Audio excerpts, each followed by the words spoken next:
ಬೀದರ್ ಜಿಲ್ಲೆಯ ಬಸವಕಲ್ಯಾಣ ತಾಲೂಕಿನ ಯರ್ಬಾಗ್ ಗ್ರಾಮ ಪಂಚಾಯಿತಿಯಲ್ಲಿ 2023-24ನೇ ಸಾಲಿನ 15ನೇ ಹಣಕಾಸಿನ ಯೋಜನೆಯಲ್ಲಿ ಭ್ರಷ್ಟಾಚಾರದ ಬಗ್ಗೆ ದೂರನ್ನು ಸಲ್ಲಿಸಲಾಗಿತ್ತು. ಜಿಲ್ಲಾ ಪಂಚಾಯತ್ ಆದೇಶದಂತೆ ತಾಲೂಕಾ ಪಂಚಾಯತ್ ಬಸವಕಲ್ಯಾಣಿಗೆ ಆದೇಶವನ್ನು ತನಿಖೆಗೆ ಮಾಡಿದ್ರು. ಸತತವಾಗಿ 3 ಸಲ ಆದೇಶ ಮಾಡಿದ್ರು ಕೂಡ ಅಧಿಕಾರಿಗಳು ಸೈಲೆಂಟ್ ಆಗಿದ್ದಾರೆ. ಇದರಲ್ಲಿ ಅಧಿಕಾರಿಗಳ ಪಾಲು ಏನಾದರೂ ಇದೆಯಾ ಅಂತ ಕೇಳಿ ಬರ್ತಾ ಇದೆ. ಯಾಕೆಂದ್ರೆ ಸತತವಾಗಿ 3 ಬಾರಿ ಆದೇಶ ಮಾಡಿದ್ರು ಕೂಡ ಅಧಿಕಾರಿಗಳು ಅಲ್ಲಿ ಹೋಗಿ ತನಿಖೆ ಮಾಡೋಕೆ ರೆಡಿ ಇಲ್ಲ. ಅಂದರೆ ಇದರಲ್ಲಿ ಅಧಿಕಾರಿಗಳ ಪಾಲಿದೆಯಾ ಅನ್ನೋ ಆರೋಪ ಕೇಳಿ ಬರ್ತಾ ಇದೆ. ಇನ್ನು 3 ಬಾರಿ ಆದೇಶ, ಕೇವಲ ಒಂದು ಪಂಚಾಯತ್ಗೆ 3 ಬಾರಿ ಆದೇಶ ಮಾಡಿ ಆದೇಶವನ್ನು ತನಿಖೆ ಮಾಡಿ ಅಂತ ಆದೇಶ ಹೊಡಿಸಿದ್ರು ಕೂಡ ಅಲ್ಲಿರ್ತಕ್ಕಂಥ ಅಧಿಕಾರಿಗಳು ಏನು ತನಿಖೆ ಮಾಡೋಕೆ ರೆಡಿ ಇಲ್ಲ ಅಂತ ಅಂದರೆ ಏನರ್ಥ? ಇದ್ರ ಬಗ್ಗೆ ಇನ್ನೂ ಸೂಕ್ತವಾಗಿ ತನಿಖೆ ಆಗಬೇಕು. ಲೋಕಾಯುಕ್ತರ ಬಗ್ಗೆ ತನಿಖೆ, ಲೋಕಾಯುಕ್ತರು ಇದಕ್ಕೆ ಈ ಒಂದು ಪಂಚಾಯತ್ಗೆ ಭೇಟಿಯನ್ನು ನೀಡಬೇಕು, ಸೂಕ್ತವಾಗಿ ತನಿಖೆ ಆಗಬೇಕು ಅಂತ ಹೋರಾಟಗಾರರಾದ ಭೀಮರೆಡ್ಡಿ ಸಿಂಧನಕೇರ ಅವರು ಗಂಭೀರ ಬಗ್ಗೆ ಆರೋಪ ಮಾಡಿದ್ದಾರೆ. ಬೀದರ್ ಜಿಲ್ಲೆಯ ಬಸವಕಲ್ಯಾಣ ತಾಲೂಕಿನ ಗ್ರಾಮ ಪಂಚಾಯಿತಿಯಲ್ಲಿ 2023-24ನೇ ಸಾಲಿನ 15ನೇ ಹಣಕಾಸಿನ ಯೋಜನೆಯಲ್ಲಿ ಭ್ರಷ್ಟಾಚಾರದ ಬಗ್ಗೆ ದೂರು ಸಲ್ಲಿಸಲಾಗಿತ್ತು. ದೂರಿನನ್ವಯ ಆದೇಶ, ಮೊದಲನೇ ಆದೇಶ 9/6/2025ರಲ್ಲಿ ಮತ್ತು ಎರಡನೇ ಆದೇಶ 29/9/2025 ಮತ್ತು ಮೂರನೇ ಆದೇಶ 4/11/2025ರಲ್ಲಿ 7 ದಿನದಲ್ಲಿ ತನಿಖೆ ಮಾಡಿ ವರದಿ ಸಲ್ಲಿಸಲು ಸೂಚನೆ ನೀಡಿದ್ದಾರೆ. ಆದರೆ ತಾಲೂಕು ಪಂಚಾಯತ್ ಕಾರ್ಯನಿರ್ವಾಹಕ ಅಧಿಕಾರಿ ರಮೇಶ್ ಬಸವಕಲ್ಯಾಣ್ ಇಲ್ಲಿಯವರೆಗೆ ಯಾವುದೇ ರೀತಿಯಾದಂತಹ ತನಿಖೆ ಮಾಡಿಲ್ಲ. ಇದರಲ್ಲಿ ಅವರ ಪಾತ್ರ ಇದೆ ಎನ್ನುವ ಅನುಮಾನ ಕಾಡುತ್ತಿದೆ. ಭ್ರಷ್ಟಾಚಾರದ ಒಟ್ಟು ಅಂದಾಜು 33 ಲಕ್ಷದ ಭ್ರಷ್ಟಾಚಾರ ಮಾಡಿದ ಬಸವಕಲ್ಯಾಣ ತಾಲೂಕಿನ ಯರ್ಬಾಗ್ ಗ್ರಾಮ ಪಂಚಾಯತ್ ಅಧಿಕಾರಿ ಅಬ್ದುಲ್ ರಜಾಕ್ ಹಾಗೂ ಅಧ್ಯಕ್ಷೆ ಸುರೇಖಾ ಬಸವರಾಜ್ ಇವರು ಸೇರಿಕೊಂಡು ಭ್ರಷ್ಟಾಚಾರ ಮಾಡಿದ್ದಾರೆ.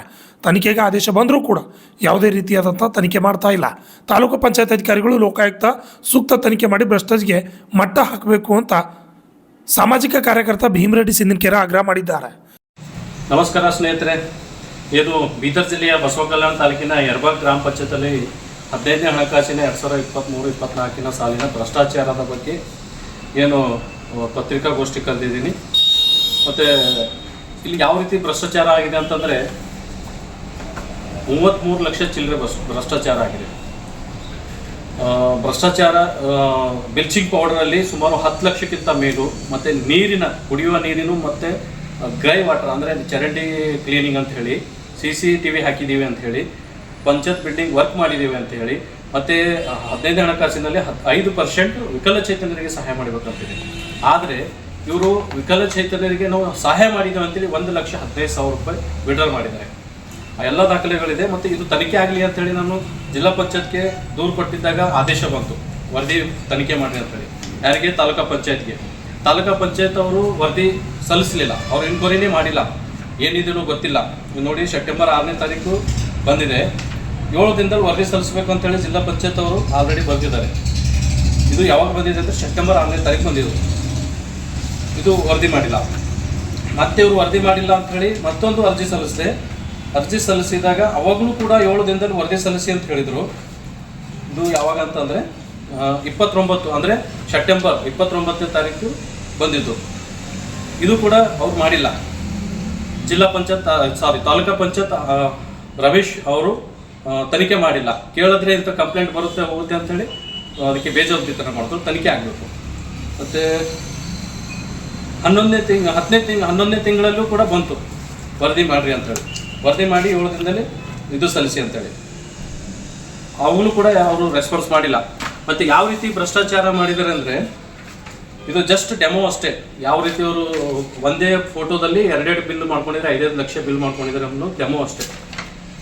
15 ನಿಮಿಷ ಕಟ್ಕೊಂಡು ಮತ್ತೊಂದು ಚೆನ್ನಾಗಿ ನೋಡಿ.